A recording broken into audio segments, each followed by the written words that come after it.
안녕하세요. 자녀 교육의 모든 것을 알려드리는 드림맘입니다. 오늘의 주제는 자기 주도 학습이냐 아니면 학원이냐, 우리 아이에게 꼭 맞는 방법은 뭘까라는 주제로 얘기를 해보려고 하는데요. 여러분들도 한 번쯤은 고민해봤을, 아니면 깊이 지금도 계속 고민하고 있을 이런 주제이기도 하지요. 그래서 정말 자기 주도 학습의 장단점과 학원의 장단점을 낱낱이 얘기해드리면서 우리 아이가 성적 향상에 보다 나아갈 수 있도록 도움을 드리도록 할게요. 먼저는 우리 옆집 아이는 어떤 학원에 다니는지, 또는 아는 지인은 무슨 공부를 하는지, 이런 걸 그대로 답습하기에는 굉장히 위험한데요. 왜냐하면 우리 아이가 정말 아침형인지 저녁형인지, 또는 성실하게 꾸준히 하는 형인지, 아니면 좀 쉬었다가 바짝 공부하고 또 쉬었다가 바짝 공부하는 이런 타입인지, 우리 아이의 성향을 먼저 알아보는 게 가장 중요해요. 그 다음에는 자기 주도 학습의 장점에 대해서 말씀드릴게요. 여러분들도 다 아시지만 자기 주도 학습은 공부를 하는 데 있어서 굉장히 긍정적이고, 뭔가를 모르고 뭐를 해야 하는지 계속 하다 보면 학습 패턴이 생기고 메타 인지 능력의 학습 능력이 계속 업그레이드 되죠. 그래서 어떤 어려운 난간에 부딪히게 된다 해도, 나는 그때는 이런 식으로 하니까 실패를 했고 이런 식으로 하니까 성장을 하더라 라는 그런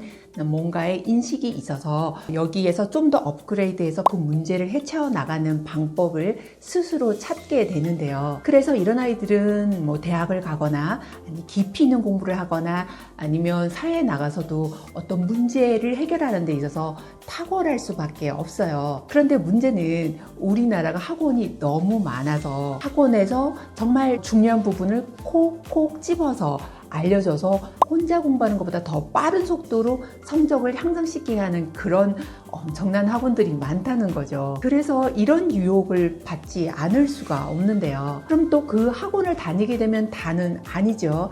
하지만 이런 부분에 있어서 어머니들이 유혹을 받을 수 있는 건 당연하다고 생각해요.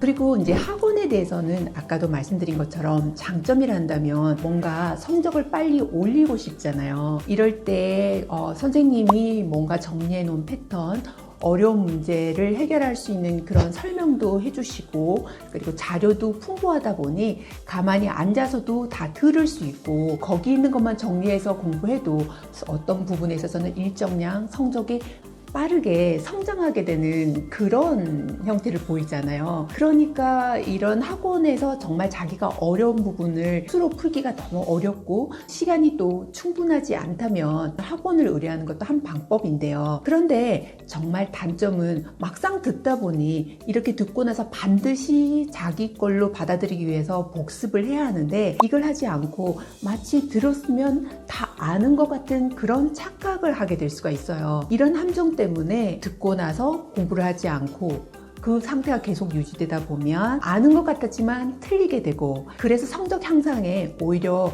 저해되는 그런 문제도 생기게 돼요. 학원을 다닐 때에는 뭔가 하고 나서는 반드시 자기 걸로 만드는 그런 시간이 필요한데요. 단점이라 하면 아까도 말씀드렸듯이 이런 것을 마치 듣고 나서 자기 것이 아직 다 되지 않은 상태인데도 이 정도면 내가 알 것 같아 라고 하고 하지 않는 것과, 어떤 어려움이 있거나 어떤 문제를 스스로 하려는 의지가 좀 약해지게 되는 부분이 있죠. 그래서 제가 정말 아이가 똑똑하고 고등학교까지 엄청난 성적을 가지고 명문대를 갔는데, 해외 명문대에서는 정말 이렇게 바닥을 기는 친구들, 또 유급이나 퇴학되는 친구들을 본 적이 종종 있는데요. 이런 경우는 밤을 새서라도 그 문제를 끝까지 해결해 내려는 그런 친구들에게 밀리게 되더라고요. 그래서 멀리를 봤을 때는 학원에만 의존해서 한다는 거는 좀 문제가 있는 것 같아요. 그렇다고 우리가 학원에서 뭔가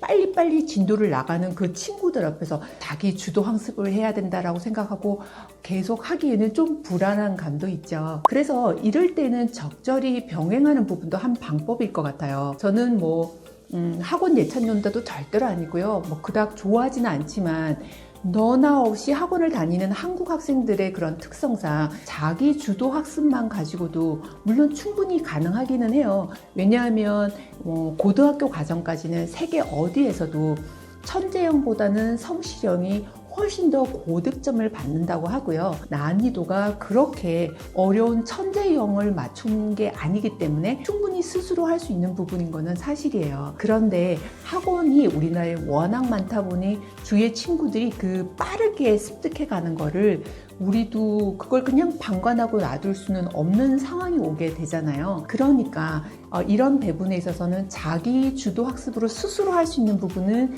스스로 하게 그 영역을 만들어주고, 너무나 모르는 게 많다, 이런 과목들의 한두 과목은 학원을 의뢰하시는 것도 괜찮은 것 같아요. 그래서 메인이 되어야 하는 건 자기 주도 학습이겠죠. 그리고 서브로 따라와야 하는 게 부족한 부분을 채울 수 있는 학원이라고 생각을 해요. 여기에서 이렇게 지속적으로 공부하기 위해서는 학습 의욕이 정말 중요하잖아요. 그래서 제가 이 부분에 한 일조를 해야겠다라는 생각이 들었던 게, 얼마 전에 미리님을 초대해서 공부 비법 그리고 취업 비법에 대해서 얘기를 나눠봤는데요. 사실 이런 그렇게 정말 멘토 같은 분들을 모셔서 한 번씩 공부 비법에 대해서 얘기를 해본다면 여러분들에게 정말 도움이 되고 공부 자극이 되겠구나 하는 그런 생각이 들더라고요. 물론 이제 여러분이 이렇게 구독해 주셔서 너무너무 감사한데, 하지만 제 채널이 큰 편은 아니잖아요. 그래서 정말 모시고 싶은 분, 멘토로 생각하는 그런 훌륭하신 분들을 만나고 싶더라도 거절할 수는 있을 거예요. 그렇다 하더라도 제가 최선을 다해서 여러분을 위해서 훌륭한 멘토 같은 분들을 찾아서 자주 그런 자리를 만들어 보려고 해요. 그래서 여러분이 성적 향상에 그리고 인생에 좋은 영향을 받을 수 있는 그런 채널이 되도록 노력하는 드림맘이 될게요. 여러분 화이팅입니다. 드림맘은 다음에도 좋은 소식을 가지고 찾아뵐게요. 감사합니다.